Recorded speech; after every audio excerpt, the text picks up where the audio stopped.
Hi everyone, welcome back. ನೀವು ನೋಡ್ತಾ ಇದ್ದಾರೆ ಇಂಟೆಲಿಜೆಂಟ್ ಯೂಟ್ಯೂಬ್ ಚಾನಲ್. ಇವತ್ತಿನ ಯೋಜನೆ ಅಪ್ಡೇಟ್ಗೆ ಸ್ವಾಗತ ಸುಸ್ವಾಗತ. ಸಾಕಷ್ಟು ಜನಕ್ಕೆ ಡೌಟ್ ಇರುತ್ತೆ, ಅಮೌಂಟ್ ಯಾವಾಗ ಬರುತ್ತೆ, ಏನಾಯಿತು, ಬರುತ್ತಾ ಇಲ್ವಾ, ಏನು ಅಪ್ಡೇಟ್, ಅದ್ರ ಬಗ್ಗೆ ಡೀಟೇಲ್ ಆಗಿ ಮಾಹಿತಿ ಅಂತ ತಿಳಿಸ್ಕೊಡ್ತೀವಿ. ಸಬ್ಸ್ಕ್ರೈಬ್ ಆಗ್ಬೋದು. ಮೇನ್ ಥಿಂಗ್ ಗಮನಿಸಿ, ಇಲ್ಲಿ ವಿದ್ಯಾರ್ಥಿಗಳಿಗೆ ಲಾಸ್ಟ್ ಮಾರ್ಚ್ ಮಂತ್ ಹಣ ಕೂಡ ಬಂದಿಲ್ಲ, ಎಲ್ಲ ವೆಯ್ಟ್ ಕೂಡ ಮಾಡ್ತಾ ಇದ್ದೀರಾ. ಇಷ್ಟೊತ್ತಿಗೆ ಬರಬೇಕಿತ್ತು, ಬಟ್ ಏಪ್ರಿಲ್ ಎಂಡ್ ಆಗ್ತಾ ಬಂತು, ಬಟ್ ಯಾರಿಗೂ ಕೂಡ ಅಮೌಂಟ್ ಕೂಡ ಬಂದಿಲ್ಲ. ಅದು ಏನಾಯಿತು, ಯಾವಾಗ ಬರುತ್ತೆ ನೋಡೋದಾದ್ರೆ, ಮೇನ್ ಥಿಂಗ್ ನೋಡೋದಾದ್ರೆ, ಆಲ್ರೆಡಿ ನಿಮಗೆ ಗೊತ್ತಿರೋ ಹಾಗೆ ಅಂದುಕೊಂಡಿದ್ದಾಗಿರೋ ಇಷ್ಟೊತ್ತಿಗೆ ನಿಮ್ದು ಅಮೌಂಟ್ ಕೂಡ ಬರಬೇಕಿತ್ತು. ತಿಂಗಳು ನಿಮಗೆ ಅರೌಂಡ್ 25th 26th ಒಳಗಡೆ ನಿಮ್ಗೆ ಅಮೌಂಟ್ ಕೂಡ ಕ್ರೆಡಿಟ್ ಕೂಡ ಮಾಡಿದ್ರು. ಬಟ್ ಈ ಮಂತ್ ಎಂಡ್ ಆಗೋಯ್ತು. ಆದ್ರೂ ಕೂಡ ನಿಮಗೆ ಈಗ ಆಲ್ರೆಡಿ ಮೇ ಕೂಡ ಬಂದಿದೆ, ಮಂತ್ ಎಂಡ್ ಆಗಿ, ಆದ್ರೂ ಕೂಡ ನಿಮಗೆ ಅಮೌಂಟ್ ಕೂಡ ಬಂದಿಲ್ಲ. ಇಲ್ಲಿ ಮೇನ್ ಥಿಂಗ್ ಗಮನಿಸೋದಾದ್ರೆ, ಫೈನಾನ್ಷಿಯಲ್ ಆಗಿರೋ ಕಾರಣ ಇಲ್ಲಿಗೆ ಸರ್ಕಾರದವರು ಏನ್ ಮಾಡಿದ್ದಾರೆ ಅಂದ್ರೆ, ಆಲ್ರೆಡಿ ಗೃಹಲಕ್ಷ್ಮಿ ಯೋಜನೆ ಕೂಡ ಆ ರೀತಿ ಮಾಡಿದ್ದಾರೆ. ಅದನ್ನು ಕೂಡ ಹೋಲ್ಡ್ ಮಾಡಿ ಆರ್ಥಿಕ ಇಲಾಖೆ ಅನುಮೋದನೆ ಪಡೆದುಕೊಂಡು ಇನ್ನು 1 ವೀಕ್ ಒಳಗಡೆ ಗೃಹಲಕ್ಷ್ಮಿ ಯೋಜನೆ ಅಮೌಂಟ್ ಕೂಡ ನಾವು ಬಿಡುಗಡೆ ಮಾಡ್ತೀವಿ ಅಂತ ಹೇಳಿ ಘೋಷಣೆ ಕೂಡ ಮಾಡಿದ್ದಾರೆ. ಅದೇ ರೀತಿ ಕೂಡ ನಿಮ್ದು ಕೂಡ ಸೇಮ್ ಪ್ರೊಸೀಜರ್ ಆಗುತ್ತೆ. ಸರ್ಕಾರಕ್ಕೆ ಎಂಡ್ ಆಗುತ್ತೆ, ನೆಕ್ಸ್ಟ್ ಫೈನಾನ್ಷಿಯಲ್ ಇಯರ್ ಕೂಡ ಬರುತ್ತೆ.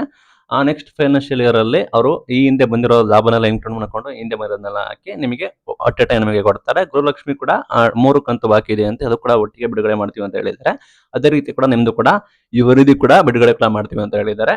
ಪ್ರಾಬಬಲಿ ನಿಮ್ದು ಎಕ್ಸ್ಪೆಕ್ಟೆಡ್ ಡೇಟ್ ಇದು ಕನ್ಫರ್ಮ್ ಆಗಿಲ್ಲ, ಆಯ್ತಾ. ಎಕ್ಸ್ಪೆಕ್ಟೆಡ್ ಡೇಟ್ ಹೇಳೋದಾದ್ರೆ ಫಸ್ಟ್ ವೀಕ್ ನಿಮಗೆ ಏಪ್ರಿಲ್ ಫಸ್ಟ್ ವೀಕ್ ಒಳಗಡೆ ಆರ್ ಸೆಕೆಂಡ್ ವೀಕ್ ಒಳಗಡೆ ನಿಮ್ದು ಒಂದು ಕಂತಿನ ಹಣ ಬರ್ಬೋದು. ನಂತರ ಆಫ್ಟರ್ 1 ವೀಕ್ ನಿಮಗೆ ಇನ್ನೊಂದು ಕಂತಿನ ಹಣ ಕೂಡ ಬರುವ ಸಾಧ್ಯತೆ ಕೂಡ ಹೆಚ್ಚಿದೆ. ಈ ರೀತಿ ಅಪ್ಡೇಟ್ ಕೂಡ ಕೊಟ್ಟಿದ್ದಾರೆ. ಅಂಡ್ ಇದು ಬಂದಿದೆ ಮಾಹಿತಿ. ಫೈನಾನ್ಷಿಯಲ್ ಇಯರ್ ಎಂಡ್ ಆಗಿದೆ. ನೆಕ್ಸ್ಟ್ ಗೃಹಲಕ್ಷ್ಮಿ ಕೂಡ ಅದೇ ರೀತಿ ಕೂಡ ಮಾಡಿದ್ದಾರೆ. ಯುವ ನಿಧಿ ಕೂಡ ಅದೇ ರೀತಿ ಕೂಡ ಮಾಡ್ತಾ ಇದ್ದಾರೆ ಅಂತ ಕೂಡ ಮಾಹಿತಿ ಬರ್ತಾ ಇದೆ. ಡೇಟ್ ಇವತ್ತೇ ಆಗ್ತಾರೆ, ಹೀಗೆ ಆಗ್ತಾರೆ ಅಂತ ಹೇಳೋಕ್ಕಾಗೋದಿಲ್ಲ. ಯಾಕೆ ಅಂದ್ರೆ ಸರ್ಕಾರದವರು ಡಿಪೆಂಡ್ ಆಗುತ್ತೆ. ಅವರು ಅಮೌಂಟ್ ಯಾವಾಗ ಹೋಲ್ಡ್ ಮಾಡಿ, ಯಾವಾಗ ಅವರು ಅನುಮೋದನೆ ಪಡ್ಕೊಂಡು ಯಾವಾಗ ಬಿಡುಗಡೆ ಮಾಡೋದು ಕೂಡ ಮ್ಯಾಟರ್ ಆಗುತ್ತೆ. ಇನ್ನು ಮೇನ್ ಥಿಂಗ್ ಮೇ ತಿಂಗಳದು ಸೆಲ್ಫ್ ಡಿಕ್ಲರೇಷನ್ ಕೂಡ ಮಾಡಬೇಕಾಗುತ್ತೆ. ಅದು ಕಡ್ಡಾಯ ಆಗಿರುತ್ತೆ, ಗ್ಯಾಪ್ ನೋಡ್ಕೊಳ್ಳಿ. ಆಲ್ರೆಡಿ ಅನೌನ್ಸ್ಮೆಂಟ್ ಕೂಡ ಮಾಡಿದ್ದಾರೆ. ಸೆಲ್ಫ್ ಡಿಕ್ಲರೇಷನ್ ಬಂದ್ಬಿಟ್ಟು 3 ಮಂತ್ಸ್ಗೆ ಒನ್ಸ್ ಇರುತ್ತೆ. ಅಂಡ್ ಈಗ ಇನ್ನೊಂದು 5 to 6 ಮಂತ್ ಅಲ್ಲಿ 23 ಅವರು ಯಾರಿದ್ದಾರೆ ಅವ್ರದ್ದು ಕೂಡ ಎಂಡ್ ಆಗುತ್ತೆ ಯುವ ನಿಧಿ ಯೋಜನೆ. ನಾವು ಹೊಸಬರು ಯಾರಿದ್ದಾರೆ ಅವರು ಕೂಡ ಅರ್ಜಿಯನ್ನು ಕೂಡ ಸಲ್ಲಿಸಿ ಅವರು ಕೂಡ ಯುವ ನಿಧಿ ಯೋಜನೆ ಕೂಡ ಪಡ್ಕೋಬಹುದಾಗುತ್ತೆ. ಈ ಫೈನಾನ್ಷಿಯಲ್ ಇಯರ್ ಏನೇನು ಬಂದಿದೆ, ಇನ್ನೇನು ಇನ್ಕ್ಲೂಡ್ ಕೂಡ ಆಗುತ್ತೆ, ನಾವು ವೆಯ್ಟ್ ಮಾಡಿ. ಇನ್ನೇನಾದರೂ ರೀಸೆಂಟ್ ಅಪ್ಡೇಟ್ ಕೂಡ ಬಂದರೆ ನಾವು ನಿಮಗೆ ವಿಡಿಯೋ ಮಾಡಿ ತಿಳಿಸ್ಕೊಡ್ತೀವಿ. ಇದು ಇವತ್ತಿನ video. Thank you for watching till end. Thank you.